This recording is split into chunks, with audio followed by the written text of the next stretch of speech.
Assalamualaikum warahmatullahi wabarakatuh. Pada video kali ini kita akan mempelajari tentang sistem koordinat Kartesius. Bella dan Diva ingin berkunjung ke rumah gurunya, Bu Badiah, namun mereka belum tahu alamat rumah gurunya secara pasti. Ibu Badiah hanya memberi informasi bahwa rumahnya berjarak 1,78 km dari Jalan Diponegoro dan berjarak 2,13 km dari Jalan Sudirman. Bella dan Diva berangkat bersama dari sekolah dengan menggunakan sepeda. Mereka menempuh jalan yang berbeda. Warna merah adalah rute perjalanan yang dilalui Bella dan warna biru adalah rute perjalanan yang dilalui Diva seperti yang ditunjukkan pada peta. Ini Bella, ini Diva. Ternyata Bella datang lebih awal di rumah Bu Badiah, sedangkan Diva baru datang setelah beberapa menit kemudian. Apabila kecepatan sepeda mereka dianggap sama, mengapa Bella datang lebih awal daripada Diva? Karena apa? Karena Bella ini menempuh rute yang terdapat sedikit belokan, sedangkan Diva ini rutenya terlalu banyak belokan. Kalau rutenya terdapat banyak belokan, otomatis apa? Waktunya semakin banyak, lalu jaraknya juga semakin jauh. Posisi titik terhadap sumbu X dan sumbu Y. Istilah Kartesius adalah latinasi untuk Descartes. Istilah ini digunakan untuk mengenal ahli matematik sekaligus filsuf asal negara Prancis yaitu Descartes, yang berperan besar dalam menggabungkan aljabar dan geometri.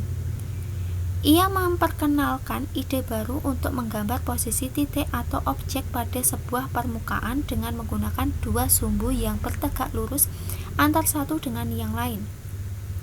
Koordinat Kartesius digunakan untuk menentukan objek titik-titik pada suatu bidang dengan menggunakan dua bilangan yang biasa disebut dengan koordinat X dan koordinat Y dari titik-titik tersebut.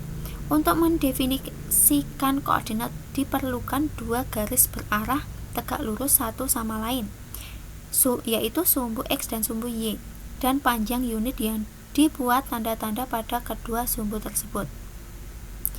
Titik-titik pada bidang koordinat Kartesius memiliki jarak terhadap sumbu X dan sumbu Y.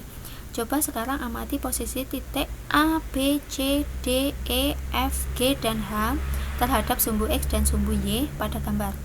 Titik A ya, titik A ini ke sumbu X itu berapa langkah? Kita hitung 1, 2, 3, 4, 5, 6. Nah, titik A ini ke Y ini berapa langkah? 1, 2, 3. Yang B ini ke X itu berapa langkah? 1, 2, 3, 4. B ke Y ada 1, 2, 3, 4. Nah, jika ditulis seperti ini, titik A berjarak 3 satuan dari sumbu Y dan berjarak 6 satuan dari sumbu X, dan seterusnya. Silahkan dibaca sendiri. Amati titik-titik pada koordinat Kartesius di samping dan isilah tabel berikut. Yang A ini ke sumbu X berjarak berapa satuan? 1, 2, 3, 4, 5, 6. Yang A ini ke Y berapa satuan? 1, 2. Ditulis ya. Lalu yang B ini ke X 1, 2, 3, 4, 5.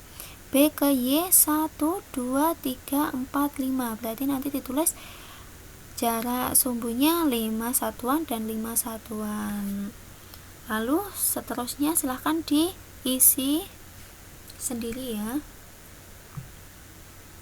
Setiap titik pada bidang Kartesius dihubungkan pada jarak tertentu ke sumbu X yang disebut apsis, sedangkan jarak tertentu ke sumbu Y disebut ordinat. Apsis dan ordinat mewakili pasangan bilangan atau pasangan berurutan yang disebut titik koordinat. Nah, ini yang dinamakan apsis, ini yang dinamakan koordinat, dan ini yang dinamakan titik koordinat, yaitu titik A 2,6, itu yang dinamakan titik koordinat. Posisi titik pada koordinat Kartesius ditulis dalam pasangan berurutan X, Y, kayak yang tadi ya, 2,6. bilangan X menyatakan jarak titik itu dari sumbu Y, dan bilangan Y menyatakan jarak titik itu dari sumbu X, seperti yang tadi yang kita kita hitung satuannya tadi. Garis tegak lurus pada bidang kartesius membagi bidang menjadi 4 bagian yang dinamakan kuadran, yaitu kuadran 1, 2, 3, dan 4. Koordinat X positif dan koordinat Y positif. Kuadran 1, kuadran 2, koordinat X negatif dan koordinat Y positif. Kuadran 3, koordinat X negatif dan koordinat Y negatif. Kuadran 4, koordinat X positif dan koordinat Y negatif. Nah, ini kuadran 1, kuadran 2, kuadran 3, dan kuadran 4. Menentukan posisi titik pada bidang koordinat kartesius, misalnya diberikan titik-titik di bawah ini. E 2,2, F negatif 2,1, G negatif 3, negatif 3. Titik E, F, dan G dapat kita gambarkan dalam bidang koordinat kartesius. Perhatikan gambar di samping. Untuk menentukan titik E 2,2 ya, berarti yang ini X, Y, berarti 2 ini di sumbu X, berarti kita dari 0 kita berjalan 2 langkah ke sumbu X, berarti ke kanan karena ininya positif ya, nilainya positif, berarti 1, 2. Lalu Y nya berapa? Y nya berapa? Ini 2, berarti ke atas karena positif ya, 1, 2. Terus yang F itu negatif 2,1, berarti karena nilai X nya ini negatif, berarti berjalan ke kiri dari 0, dihitung 1, 2.